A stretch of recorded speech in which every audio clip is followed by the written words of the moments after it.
Hello, everybody. Welcome to Good evening. our little interview with a few of the members of Stinking Rita. And we're here to talk about the new album, which is out on the 21st of January.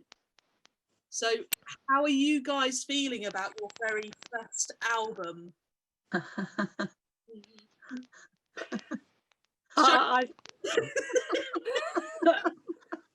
I think it's a miracle Excited. we've got something out. I think it's amazing that you've got something out, because we have just had a bit of a dodgy year, and there's been very few times when you've actually been able to get together and rehearse and try it. And I think with this album, not a lot of people know what this album's about and how it's come about. What is it about? It's different from any other album, isn't it? It's different from any other album that I've ever heard of. So can one of you tell the watching public what this album does, what it's about, how you've managed to record it? Well, We've met.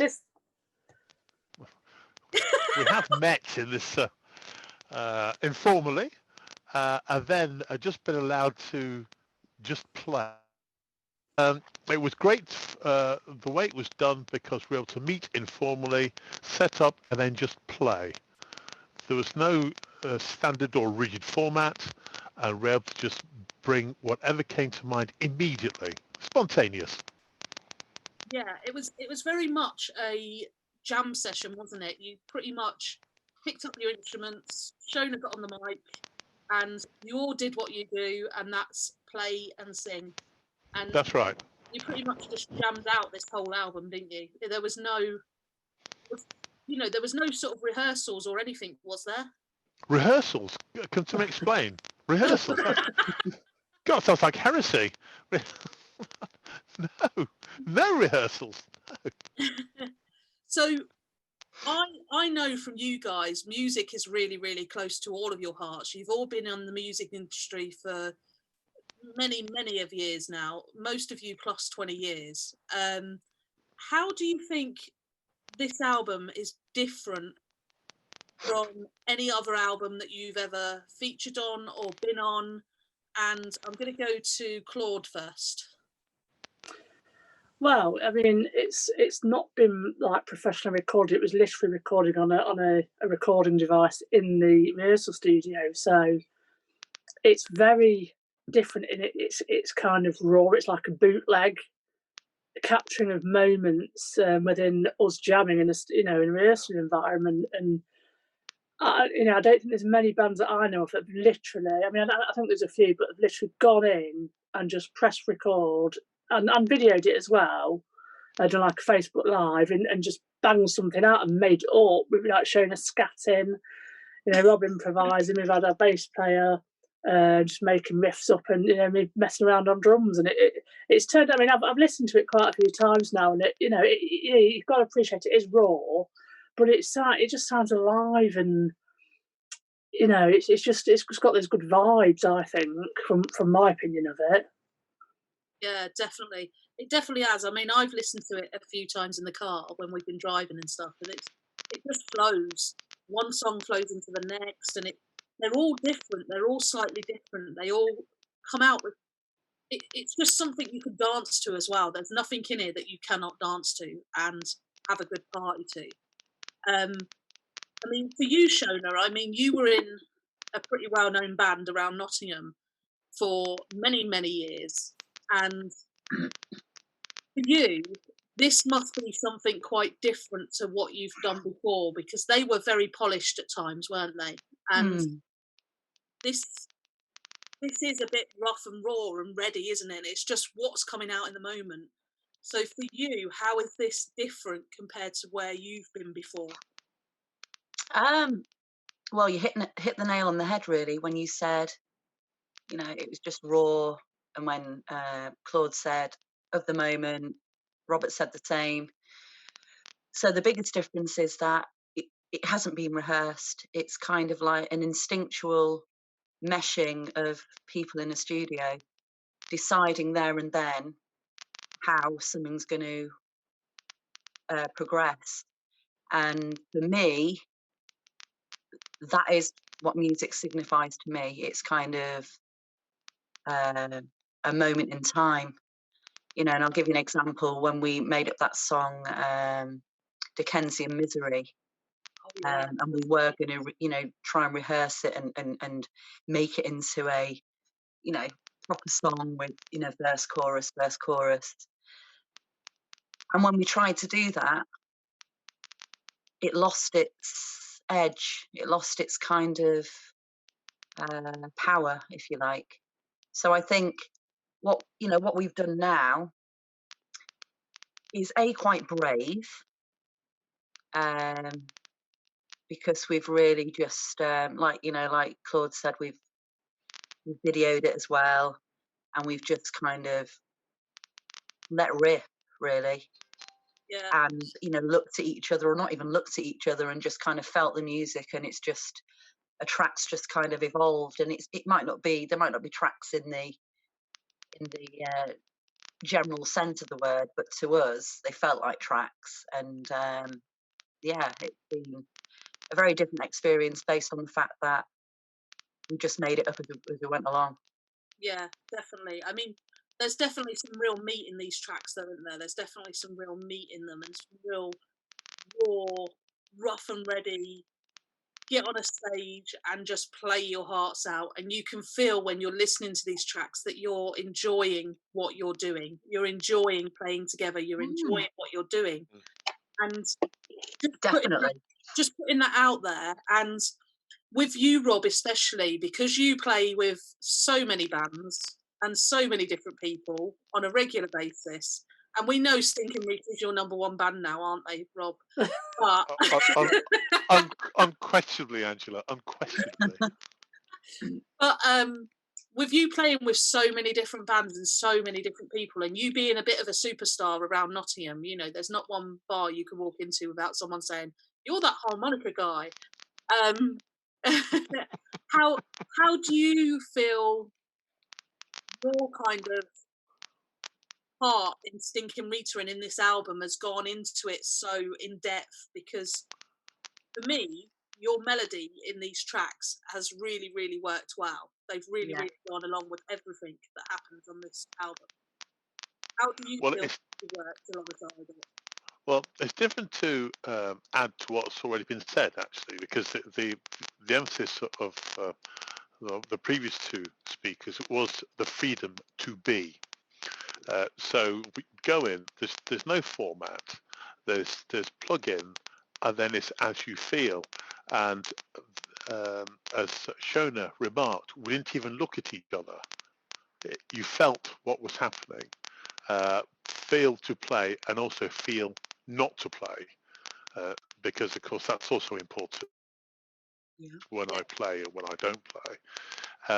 Now, your remark about me playing with lots of other bands is significant, because often they have, in fact, they've all had a format, and the songs, virtually all of them are covers, and I'm able to apply myself to covers, and then occasionally sort of member of the band's got a song that they've written, and I've been able to apply myself to that.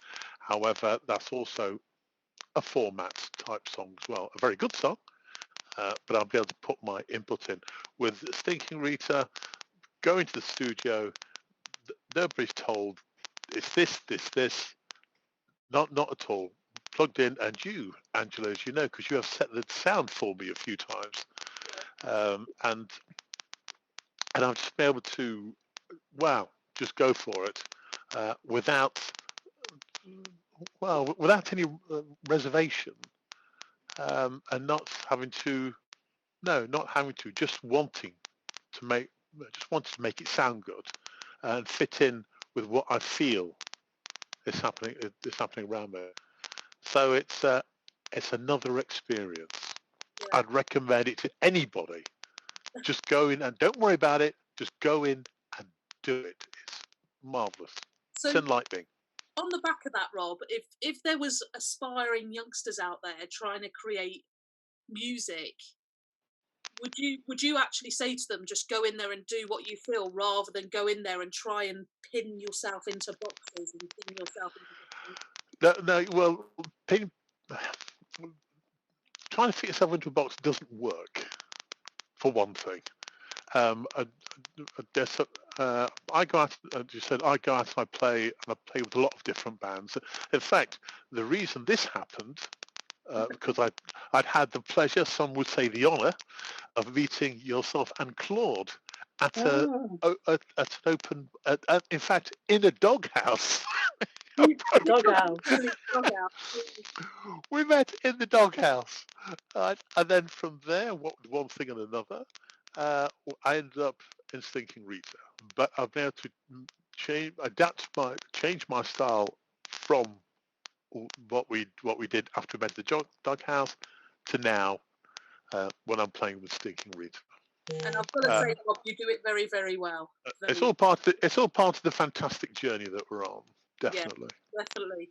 And this band has definitely been on a journey, haven't they? They've definitely, from where you first started, we've definitely had a collective of people that's been in Stinking Rita, and they've not quite fit, and we've had to mix about a little bit and stuff. But I think we found sort of like a strong hardcore of people that's in it at the moment, haven't we? We found that strong hardcore of people that's there. Yes. I know at some point we're going to be looking for maybe a couple of extra members or something to kind of bulk it out a little bit. But anybody that's watching this, whoever does join on board, needs to be able to jam. You need to be able to have that vibe where you can just pick up your instrument and play what comes into your head, and it needs to fit with what everybody else is doing. Isn't it? I'm not wrong in saying that. No, because the idea is that we play and it works. As opposed to, we're not averse to ideas, but the rigid formality for us is not something that we're seeking. Yeah, definitely. I mean, do you think when you're allowed to go and play live again, please, I'm going to come back to you with this, Shona. When you're allowed to go and play live again, do you think?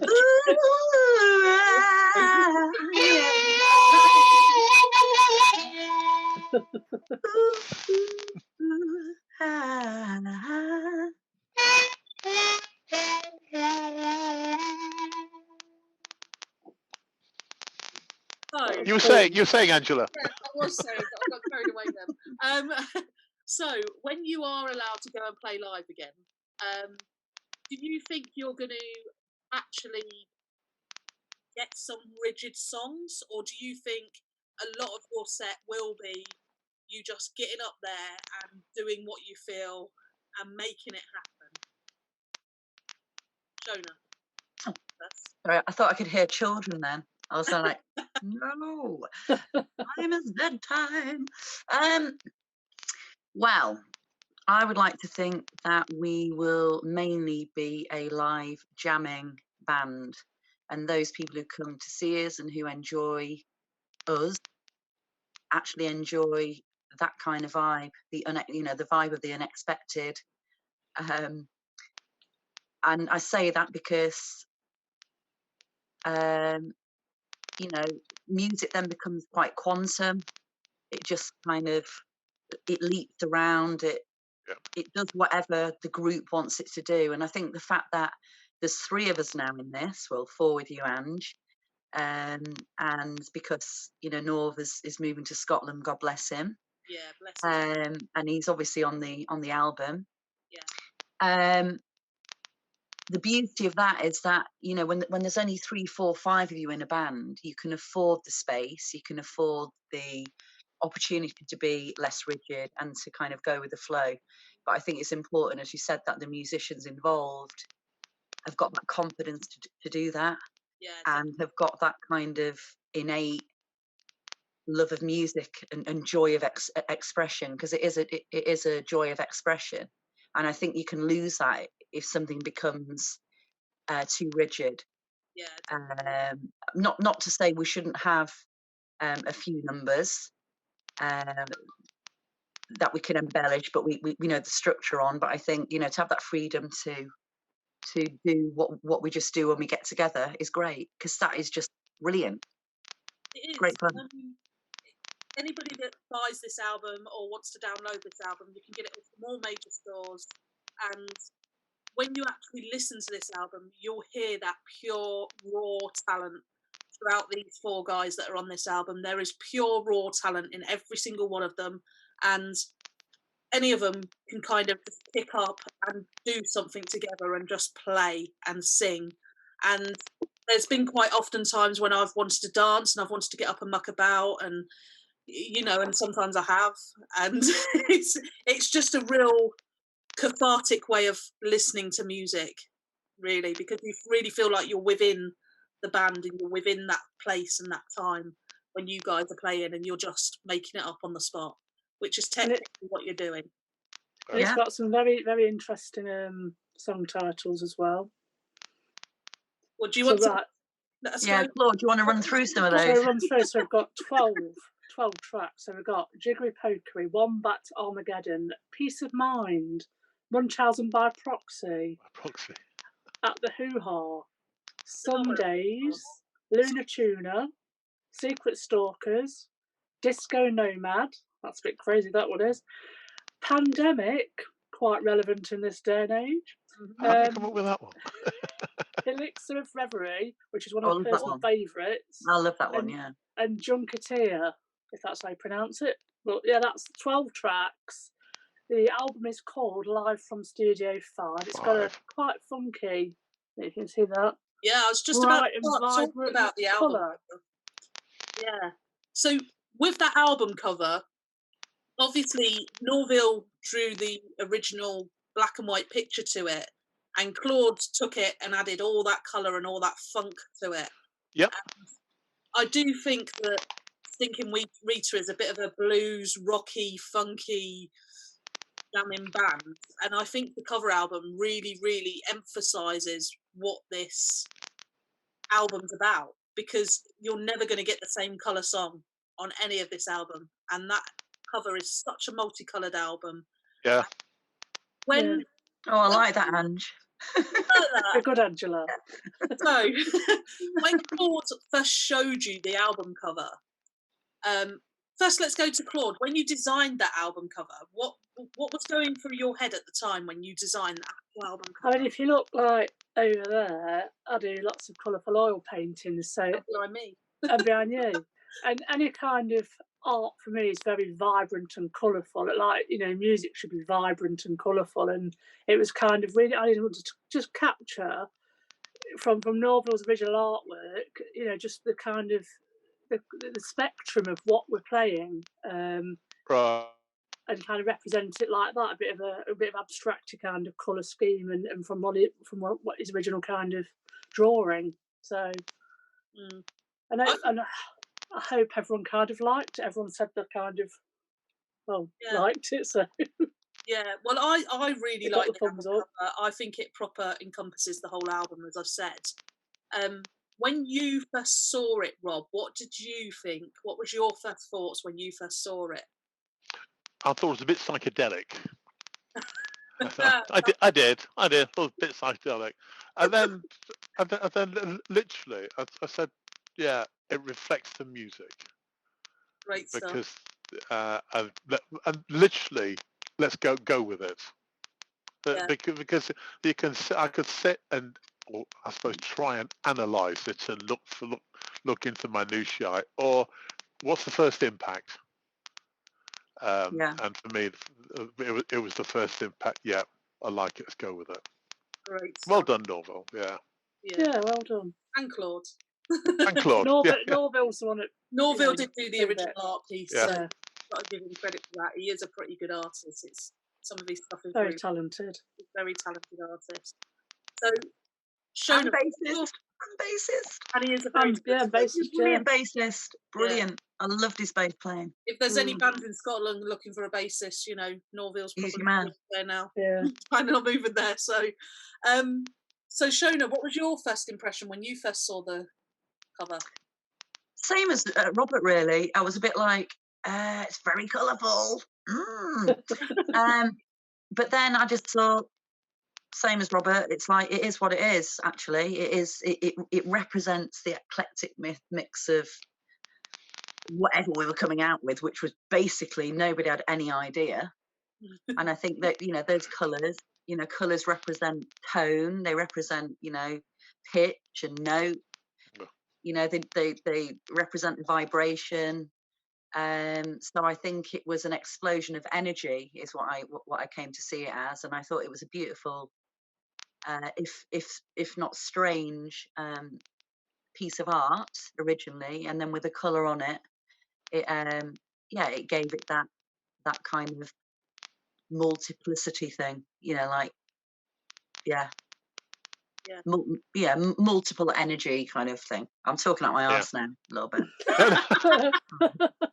It's not like you're I know. It's okay.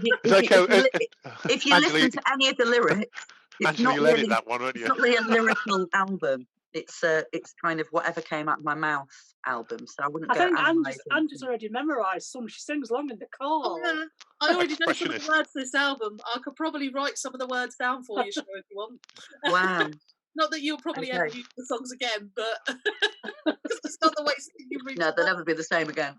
I think my most favourite line in any of the Stinking Rita songs is that Stinking Rita, she wants to meet you, she wants to talk to you.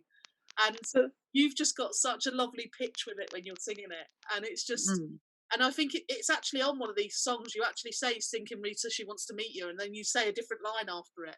And, you know, so that if anybody can find that in the Stinking Rita album, you know, contact us and tell what song it's on, because I can't remember.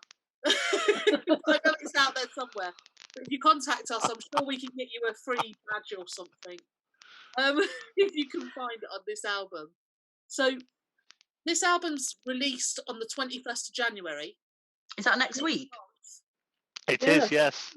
Oh my God. So it's released It's Thursday. It's on Thursday, isn't it? 21st, yeah. Wow. So it's released on the 21st of January next week. We're probably going to release this interview over the weekend, so everybody will get a chance to see it. And you'll start seeing little bits flash up on people's Facebooks and stuff, I hope. People can download this from any of the major outlets. They can get it from iTunes, from Amazon, from Google Play. You can listen to it on any downloading stream, Spotify. It's on everything around the world. Anywhere you normally download from, you'll be able to get this album on it. Anywhere that you want to buy it, you'll be able to buy this album on it. And it's out. It's going to be out on the 21st of January. So get out there and buy it, people. Now, just to end, I know Rob's dying to play his harmonica some more. So just to end, do you think we could play a little bit, Rob?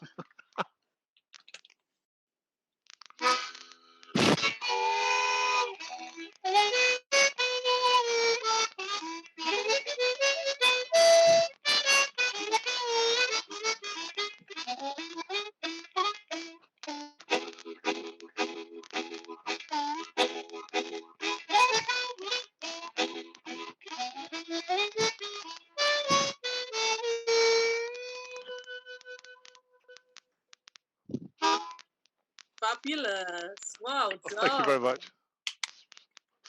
Modest please to expand on it. Claude, is there anything you want to say as a final parting to everybody? I just think, you know, it's crazy times at the moment. It's worrying times, and music's a great healer. And as musicians, I think that's beautiful as well. We can't wait to get out there and see bands again and be on stage again and be jamming with each other and others. So that's my thing. You know, I'm brightly looking forward to a normal future for whenever we get it, because it will come back, and I can't wait to get out and get jamming again, get on that drum kit. So yeah. I'll So be there with you. I'll be with you. if there's anything you want to say to your fans, Shona, because you've actually got a little bit of a fan base within Stinking Rita fans. Yeah. So if there's anything you want to say to the fans of Stinking Rita, the followers of Stinking Rita, what would it be? What would it be right now?